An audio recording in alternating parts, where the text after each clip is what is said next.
Since we've used this machine, sleeping beautifully, and I do not snore anymore. Fantastic benefits for anyone that is suffering from hay fever, sinusitis, bronchitis, asthma. At the moment, there is no evidence that using salt therapy replaces conventional therapy in any way. Within the first night, I noticed a change. It's on dinner tables across the country, but now salt is also being used as a therapy for breathing problems. We were in and out of hospital for every 2 to 3 weeks. As a baby, little Scarlett suffered with respiratory issues. The first time she had croup was, of course, 2 o'clock in the morning. You wake up and your child can't breathe. It's the worst feeling in the world. At 8 months, Mum Rebecca took her to a paediatrician who diagnosed her with asthma. She would get wheezy usually before bed, depending on the weather.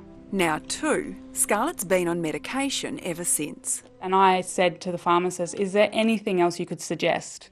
She was recommended salt therapy in the form of a small machine that blows fine salt particles into the air while Scarlett's sleeping. I was very sceptical, and I'll be honest, I didn't think it was going to work, but I was willing to try anything. Within weeks, Mum and Dad noticed a difference. We haven't had one episode since we've had the machine. Salt therapy has been around for hundreds of years, but has only recently taken off in Australia, with salt rooms opening up across the country. It's big in Europe.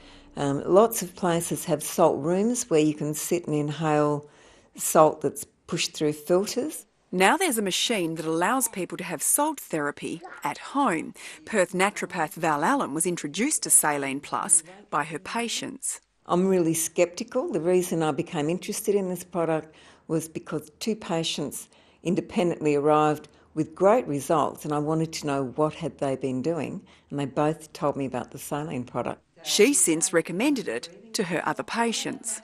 I've only had 2 people that didn't get good results out of maybe 50. Val Allen says the machine helps people breathe easy by clearing the airways. It enables the body to inhale these little salt particles that help drain and clear the mucus away from any of the upper respiratory areas. Without actually testing the device in a randomised way, it's very hard to judge the claims that they make for it. Professor Mark Everard from the Asthma Foundation has reservations. It's not inconceivable it may have some benefit in some people, but there's such a range of respiratory problems there with completely different mechanisms. It's hard to understand how it improves everybody. The device is yet to be clinically trialled, and he's urging sufferers not to give up their prescribed medications. The rationale and the testing of it leaves a lot of questions, and certainly at the moment couldn't recommend it as a replacement for standard therapy. How much medicine did she need for her asthma before?